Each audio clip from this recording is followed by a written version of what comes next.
Boa noite. Felizes? Felizes? Essa é a parte principal, né? A gente sabe que as dificuldades acontecem, os problemas estão aí para todos, e a gente tem que ter sempre bom ânimo.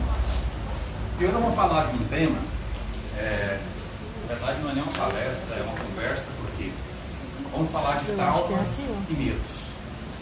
Mas lembrando que eu não sou psicólogo, não sou psiquiatra, não sou psicanalista. Então não é uma palestra sobre o tema de um profissional. Nós vamos tentar conversar um pouquinho sobre esse tema, trazendo inclusive para dentro da doutrina espírita. Porque quando a gente trabalha com temas principalmente relacionados ao medo, quando a gente faz uma análise apenas do plano material, nós temos uma visão. Quando a gente traz isso para o plano espiritual, a gente já pode ter uma compreensão mais ampla sobre o porquê de alguns medos. Então, para a gente iniciar, a gente vai fazer uma definição dentro da própria psicologia, diferenciando um pouquinho o que é trauma e o que é medo.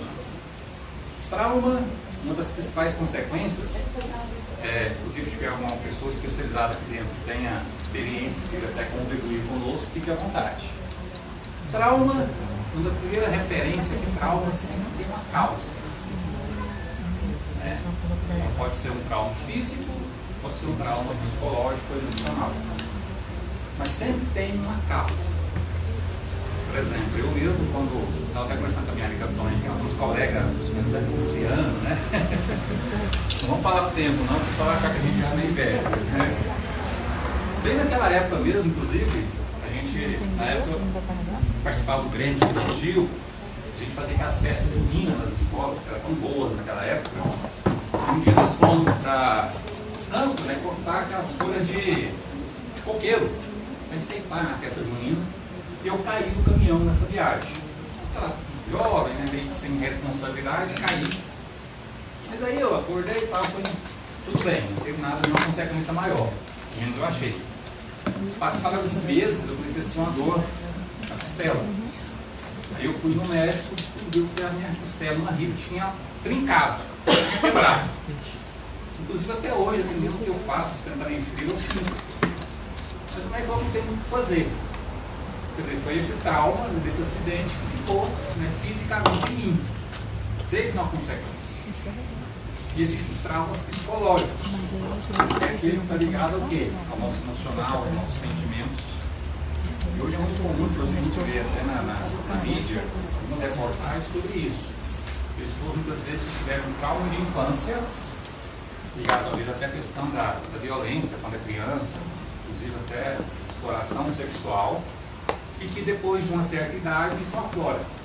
Então esse trauma psicológico, ele pode até ser consciente, ou seja, aquilo que a gente lembra, tem consciência que existiu, que a gente sabe que aconteceu conosco, lembra perfeitamente disso, e nos traz um medo, um pavor sobre isso, e que nos bloqueia em determinadas situações. Então, por exemplo, lá na minha infância, talvez fizeram uma brincadeira comigo e me colocaram, por exemplo, como uma criança presa num lugar escuro. Eu lembro disso e até hoje eu tenho medo do escuro. É um trauma de infância que eu tenho consciência. Por isso que eu não gosto do escuro. Esse é um exemplo que a gente pode entender de um trauma consciente.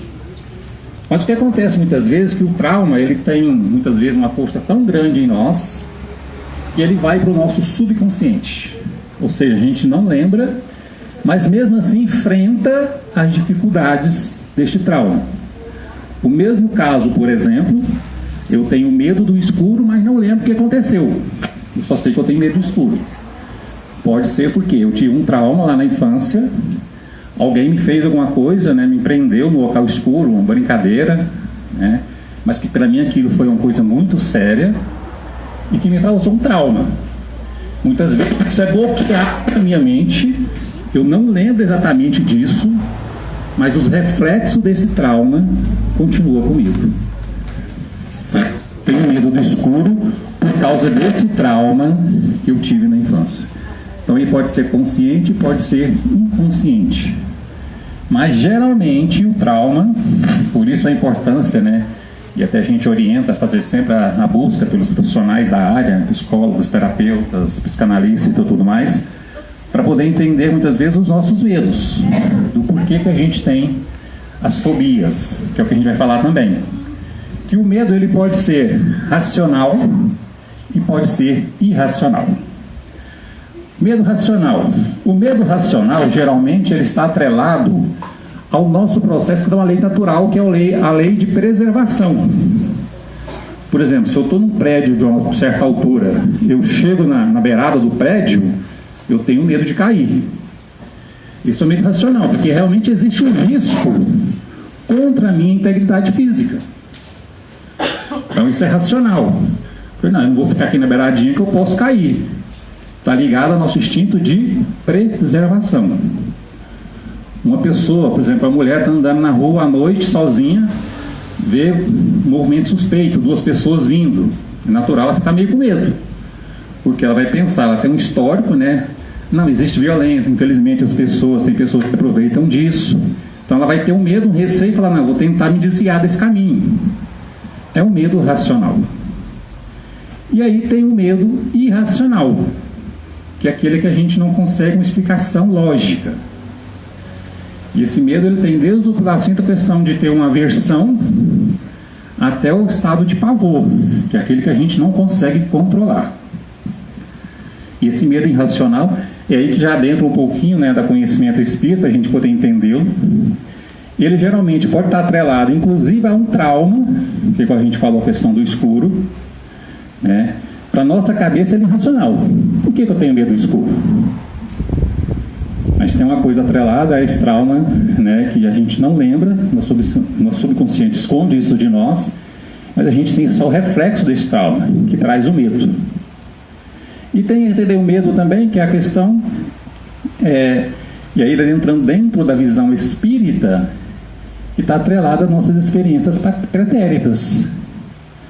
Talvez a gente tenha algumas experiências, e aí com a dádiva de Deus do esquecimento passado em cada encarnação, a gente traz nessa bagagem alguns medos, algumas fobias referente a isso. Por isso é interessante nós analisarmos tudo isso, né, nessa visão espírita, que algumas coisas até antes não eram explicáveis. Hoje já são por causa disso. Porque a gente sabe que a gente vive experiências múltiplas. Então talvez hoje eu estou passando por um momento, uma dificuldade que é resultante das minhas escolhas em outras existências. Então, quer dizer, a doutrina espírita, em parceria com a ciência, a gente sempre lembra disso, a doutrina espírita não é contrária à ciência, pelo contrário, ela é parceira da ciência, inclusive a afirmação de Kardec é que quando a ciência provar alguma coisa contra a doutrina espírita, fique com a ciência. Tanto que Allan Kardec confiava naquilo que estava codificando. Se algum dia alguém provar que a doutrina espírita está mentindo sobre algum ponto, a ciência provar isso. Pode provar realmente. Acredite na ciência. Então a doutrina espírita é parceira. Então vem realmente junto com a ciência para tirar, né, desvendar muitos mistérios até então, que eram chamados até de superstições, muitas coisas que a gente acreditava sobrenaturais. E que a doutrina espírita aliada à ciência vem explicando hoje. Infelizmente, ainda a ciência tem um certo distanciamento, né, da religiosidade. Não apenas da doutrina, mas de outras religiões também. A ciência ainda caminha um pouco solitária, mas haverá um momento em que todos estarão juntos para realmente desvendar, clarear as dificuldades, os mistérios que a gente enfrenta até hoje. Então, esses medos irracionais tem muitos que não são explicáveis. Vamos lembrar, por exemplo, as mulheres vão sempre lembrar, né, da tal da barata, né? Por quê, né? Um bichinho pequenininho e muitas pessoas têm medo de barata. Se a gente for pensar no ponto de vista racional, o que uma barata pode fazer para nós? Então, quer dizer, a gente pode até ter aquela questão de aversão. Eu, por exemplo, não gosto de barata. Até porque elas vêm geralmente, né, do lixo, de esgoto. Então, por exemplo, uma barata pousa no alimento, ela vai contaminar aquele alimento. Então é natural a gente não gostar, não ter, né, ter uma certa aversão a ela. Agora o fato de ter medo, aí já é realmente uma questão irracional, que a gente pode ter tanto a explicação dentro dessa questão do trauma, ou mesmo a fobia que causa em nós, né, e que não tem uma explicação lógica. Mas se a gente for adentrar quase todas as coisas, quando a gente coloca, e aí que é importante nós analisarmos, se nós colocarmos esses duas vertentes, o medo como uma questão do trauma que a gente não lembra, ou de experiências passadas que nós também não lembramos, a gente pode ter explicação para quase todos os tipos de medo. Então, medo de uma fobia, né, de altura, do escuro, pode estar sempre ligado a uma questão espiritual de outras existências, ou desses traumas. Por isso a importância, gente, da gente tentar entender, né, o porquê dos nossos medos. Porquê a necessidade de nós enfrentarmos esses medos, para que a gente possa se libertar deles. Lógico que muitas vezes, e aqui a gente repete, reforça, que é importante nós buscarmos ajuda profissional para isso. Terapia, psicanálise, né, um atendimento psicólogo, para a gente poder entender, porque muitas vezes nós não estaremos prontos sozinhos para enfrentar o motivo dos nossos medos. Porque a maioria das vezes, quando a gente fala da barata, ela é uma questão, né, até física, né, um inseto que não vai interferir tanto na nossa vida. Apesar de eu conhecer pessoas que têm realmente fobias que disparam o coração, né? Se for uma barata voadora, então, causa um estrago enorme. Mas assim, quando a gente está falando aqui hoje, a gente tem que pensar justamente naqueles traumas, naqueles medos, principalmente psicológicos. A gente poder entender o porquê que nós estamos tendo estes medos, né? A gente resume, na verdade, no final, a medos. Porque o trauma é oriundo de alguma coisa que aconteceu, consciente ou não. E geralmente o trauma inconsciente resulta nos medos, que a gente não tem a explicação. Então é necessário, assim como todo o processo de melhoramento do nosso espírito, é necessário a gente enfrentar isso de maneira ordenada, controlada, para a gente entender. Mas a primeira coisa que a gente tem que saber é quais são os meus medos, quais são os meus traumas. Porque muitas vezes nós vivemos num mundo tão corrido, tanto no dia a dia. Está até vendo a nossa colega aqui, né? Chega do serviço, já chega aqui, está com a cabeça no serviço, já tem que adentrar a esse novo ambiente, né, tão corrido, que a gente não para refletir sobre esses medos que nós temos, esses traumas que nós já enfrentamos, que muitas vezes nós até escondemos de nós mesmos, que faz parte. E aí nós voltamos lá no ensinamento de Jesus, que ele fala: conheça-te a ti mesmo. Então, o autoconhecer-te é fundamental para o processo de melhoramento de nós como seres espirituais encarnados nesse corpo de matéria. Então, esse processo de autoconhecimento vai nos levar a descobrir quem nós realmente somos. Tanto para descobrir esses traumas, esses medos, como também, principalmente, para descobrir as nossas imperfeições, aquilo que nós temos que corrigir para tornarmos pessoas melhores. Então, esse enfrentamento é necessário para que a gente possa realmente nos libertar. E eu falo a verdade para vocês. Até uns 6 anos atrás, eu achava que eu não precisava de forma nenhuma de fazer terapia. Eu avaliava a minha vida e falava: não, graças a Deus, tive uma família, uma base familiar muito boa, meu pai, minha mãe, irmãos, né? Profissionalmente, lógico, cheio de falhas, cheio de defeitos, cheio de imperfeições, mais tempo de padrão, né, até normal, vamos dizer assim, de vida. Sempre me julguei uma pessoa feliz, uma pessoa tranquila, né, rodeada de pessoas boas, como minha mãe, meu pai, irmãos, amigos, né. Conheci a doutrina espírita através do meu pai, desde cedo. Meu pai, desde que eu entendo por gente, Meu pai, todas as noites, ia o Evangelho segundo o Espiritismo, dava o passe em nós, e a gente fazia uma oração e ia dormir. Então, lógico, depois na fase de adolescência, entrando na fase de jovem, você vira rebelde, né? Você se distancia, vai buscar outras coisas. Inclusive participei, né, não na parte rebelde, mas de conhecimento, por um momento muito grande da doutrina, do catolicismo. Participei de comunidade de jovem e tudo mais. Mas daí não tem jeito, né? Chega um momento que você retorna aquilo que realmente mexeu com você. Então, desde 93, né? Estava lembrando isso, mas eu vou falar que eu estou velho, né? Ano passado fez 30 anos que eu estou no meio espírita, né? Agora diz que o processo é interessante, né? Primeiro você entra na doutrina espírita, que eu fiz. Aí a doutrina espírita entra em você. Será que está entrando em nós a doutrina espírita? Para que depois ela possa sair de nós. Então você absorve o conhecimento, ela entra em você, você absorve isso, né? Ela entra dentro de você realmente, e você consegue, através do conhecimento, que ela saia de você. O que é sair de mim, a doutrina espírita? Prática da caridade, ser melhor a cada dia, o trabalho constante do meu melhoramento íntimo. Lembrando que não é necessário e nós não conseguiremos a condição de seres perfeitos. No mundo que nós vivemos é um mundo de provas e expiações, então é natural ainda termos as imperfeições. O nosso compromisso deve ser sempre com a melhoria contínua. Aquela reflexão que é dada até intitulada Assis de Assis, né? Todos os dias fazer a reflexão do que eu fiz para que amanhã seja melhor um pouquinho do que eu fui hoje. Nossas corrigendas, né? Nossas lutas diárias para sermos melhores.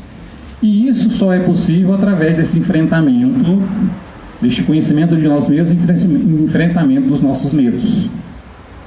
Para que a gente possa realmente ter condição de sermos felizes. Ah, mas é possível ser feliz neste mundo de provas e expiações? Sim, porque a felicidade é uma condição íntima, ligada diretamente à nossa condição, à nossa consciência tranquila. Então, quando eu tenho consciência tranquila, eu sinto a sensação da felicidade. Mas aí, para a gente ter consciência tranquila, e nós vivemos no mundo encarnado, a nossa consciência é um ser cobrador. Toda vez que a gente desvia do caminho, nossa consciência fala: ou onde você está indo? Mas também quando a gente faz as coisas certas, ela fala: opa, beleza, hein? Dá aquela sensação de felicidade, porque a gente nós deveríamos fazer.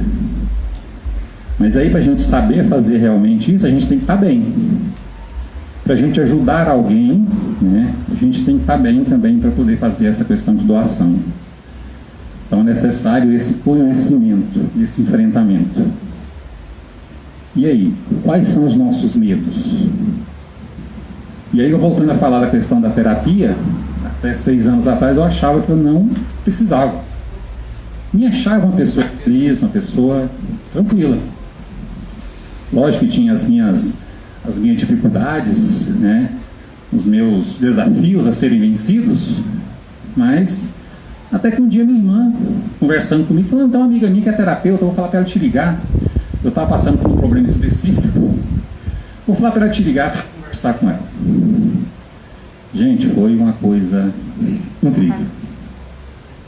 Ela me mostrou coisas que eu trazia da infância e que eu achava que eram totalmente normais, mas que eram questões limitadoras na minha vida. Coisas que eu vivi na infância, que foi uma infância feliz, mas situações em que eu vivi, ligadas inclusive a meu pai e minha mãe, que limitavam hoje a ter uma expansão maior das minhas condições. E eu só percebi isso fazendo essa terapia. Então, viu quanto é importante, inclusive a gente tem até não sei vocês, mas eu até tinha uma certa questão assim, quem faz terapia, quem faz, né, psicanálise, não está bem. Mas a condição é a gente tem que perguntar o seguinte: a gente não pode fugir dessa realidade que nós vivemos no mundo de provas e expiações. Então é natural, em algum momento da vida, nós não estamos bem. A gente não consegue viver numa constante de felicidade, principalmente neste mundo. Até porque a gente vê todos os dias coisas ruins acontecendo. Mesmo que não sejam coisas ruins oriundas das nossas ações, mas o fato de ver alguém sofrendo, seja por catástrofe, seja por corrupção, seja por violência, seja por guerras, nos traz uma certa infelicidade. Porque você percebe que o outro não está bem. E isso nos causa, né, traumas que muitas vezes a gente não percebe que está nos causando. Então, por isso é importante realmente a gente entender esse processo. De ver que nós não estamos bem sempre. E muitas vezes é necessário a gente ter, inclusive, essa ajuda. Mais uma vez, voltando àquilo que a doutrina do Espírito nos orienta. Né? Os médicos estão aí, os profissionais de saúde estão aí para nos ajudar. É lógico que a gente tem a condição, eu acredito muito nisso, que nós somos capazes de nos autocurar. Né? Quando a gente fala dentro da visão espírita, a gente sabe dessa força. Os trabalhos dentro da casa espírita, né, trabalhos de cura e de todos os tratamentos que existem, realmente fazem um trabalho excelente que nos curam. Mas não podemos esquecer desse processo que muitas vezes é necessário, até porque muitas vezes as nossas enfermidades do corpo, que são oriundas muitas vezes do psicológico, resultam em patologias. E essas patologias têm que ser curadas pelo profissionais de saúde físicos. Quer falar alguma coisa? Eu enchi 4 armários no meu terapeuta. Só eu, 4. Sabe o que é você encher 4 armários? Eu não sei quantos você encheu. Pois é, não, e assim, eu, por exemplo, tinha uma visão meio que, acho que até preconceituosa, eu acho. Sabe? Foi preciso passar pela experiência para poder ver que realmente é uma questão muito útil na nossa vida. É. E que não tem nada a ver de você, a pessoa está bem ou não. É lógico. A psicologia, ela vem com autoconhecimento. Auxiliando Quanto muito. mais você se conhece, mais você sabe dos seus limites, do seu potencial. E hoje o que eu acredito que quanto mais você conhece, você sabe do que você é capaz. Você não vai deixar o outro te diminuir, por exemplo. Né? Inclusive a Joana de Ângeles, né? Não, ela trouxe a psicologia para dentro do espiritismo de uma forma tamanha, né? É uma série dela psicológica que é... E assim, a psicologia tem um leque de digamos que, mecanismos, né, para te levar para dentro de você, para você auto-se ajudar. Justamente. Porque a cura está dentro de você. A cura e o mal está dentro de nós. Nós temos capacidade de nos curar e de nos adoecer. Justamente. Cada vez mais, e pior, a dificuldade justamente é nós entendermos isso, né? Que nós temos essa capacidade, por isso é necessário muitas vezes termos esse auxílio externo, né? O próprio no Evangelho fala, o mal e a cura. Justamente. O mal e o remédio. Mal e o remédio. Então é necessário a gente entender esse processo e buscar essa ajuda. Agora é lógico, gente, nós não podemos esquecer das forças que existem em nós mesmos, como o Samuel mesmo falou, e da questão espiritual que está em nosso cotidiano, né? Então, quando a gente fala em enfrentar os nossos medos, muitas vezes nós temos capacidade, muitas vezes, dependendo do tamanho, da intensidade desses medos, de nós mesmos enfrentá-los. Lógico, dentro de uma base espiritual, dentro de uma sempre bom, né? A gente fala que religião não salva ninguém. Mas a religiosidade, a religião em nossas vidas nos ajuda muito nestes processos. Por quê? Porque nos aproxima de Deus e traz essa espiritualidade para a nossa vida. Então, quando eu descubro um medo, né, o porquê dos meus medos, se eu tenho essa base, eu acredito em Deus, Eu sei que tem um ser, né? E aí depende de como eu denomino isso, esse ser, se é Deus, se é Allah, o que que seja. Se eu sei que tem alguém que é tudo prevê, que ordena, eu vou entender que o processo que eu estou passando é um processo necessário. E aí eu tenho mais força para poder superar os medos que eu tenho. E eu me liberto desse processo. Mas a questão que a gente deve ver muito na mídia hoje, por isso que a gente fala da questão da ajuda do profissional, é que muitas vezes quando nós defrontamos com esse medo, nós descobrimos traumas. E esses traumas estão ligados geralmente às convivências que nós tivemos com os nossos entes queridos. E aqui não estão falando de questões muito negativas não, né? Lógico que a gente vê na mídia a questão dos abusos sexuais, violência doméstica e tudo mais. Mas no meu caso, por exemplo, era uma questão muito particularmente do convívio com meu pai no sistema de como ele enxergava a vida. Eu acabei trazendo isso para o meu conceito de vida também. Não é que ele foi mal comigo, pelo contrário, ele foi um excelente pai. Mas só que ele tinha um entendimento de vida, uma forma de ver. Devido até às suas limitações, questão de conhecimento, de instrução, ele enxergava a vida de uma forma. E nos educou dentro disso. Lógico, com valores, com questões éticas muito fortes, mas dentro também de algumas questões limitadoras. E que depois eu fui descobrir que isso também estava me limitando. Né? Então a gente tem que ter essa abertura para a gente poder realmente entender realmente o que são esses medos, o porquê deles, para que a gente possa superá-los. Porque não tem como, gente, a gente trabalhar as nossas imperfeições, sermos pessoas melhores, se nós não estivermos conscientes dessas imperfeições. Eu só posso corrigir a minha falta de paciência quando eu diagnostico em mim, faço esse diagnóstico que eu não tenho paciência. Eu só trabalho intolerância quando eu vejo que eu sou intolerante. Eu só vou superar o meu medo quando eu descubro ele e sei por que ele existir em mim, do porquê ele está me incomodando tanto. Então é importante essa busca de nós mesmos, que na verdade volta à questão principal que Jesus nos falou, do conhecermos a nós mesmos. Conheça-te a ti mesmo, para que a gente possa realmente ser pessoas melhores. E lembrando que a doutrina espírita tem as ferramentas, tem o esclarecimento necessário para isso. E ela nos cobra o quê? Essa busca constante, permanente. Não é nos sermos perfeitos de um dia para o outro. Não é vencer todos os nossos medos de um dia para o outro. Mas é estarmos buscando este conhecimento. Saber quem nós somos de verdade. Saber o que nos machuca. A gente vive um mundo hoje, isso é muito noticiado também, de relações muito, sumiu o nome agora, abusivas. E quando a gente fala relações abusivas, não apenas de relacionamento entre casais. Existem relações abusivas na família, existem relações abusivas entre amigos, porque muitas vezes nós causamos uma dependência do outro que nós não precisamos, muitas vezes ligados à questão dos nossos medos. Eu tenho medo de ficar sozinho, então eu aceito do meu lado qualquer pessoa, desde que ela fique comigo. Então eu tenho que entender por que eu tenho esse medo de ficar sozinho.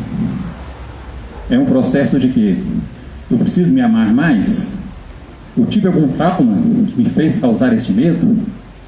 Para que eu possa me libertar deste medo e entender que eu preciso sim ter pessoas do meu lado, mas pessoas que me querem bem, pessoas que vão contribuir para o meu processo de evolução. Porque muitas vezes nesse condicionamento de achar que precisamos de alguém, nós nos sujeitamos ao processo até mesmo de adulamento de nós mesmos. Não, o que importa é ele estar perto de mim, então eu vou fazer tudo o que ele quer, tudo o que ela quer. E mais uma vez estou falando não apenas de relacionamentos afetivos, casal, questão de pai e filho, questão de amigos. Tem amizades que são extremamente abusivas. né, que um amigo não aceita que o outro tenha vida, que o outro tenha outras amizades, que o outro faça coisas sem ele. Um processo somente possessivo. E muitas vezes as pessoas aceitam isso por quê? Porque tem um medo, tem uma fobia. E falam, não, eu preciso então, não posso ficar sozinho, eu vou sujeitar-me a isso.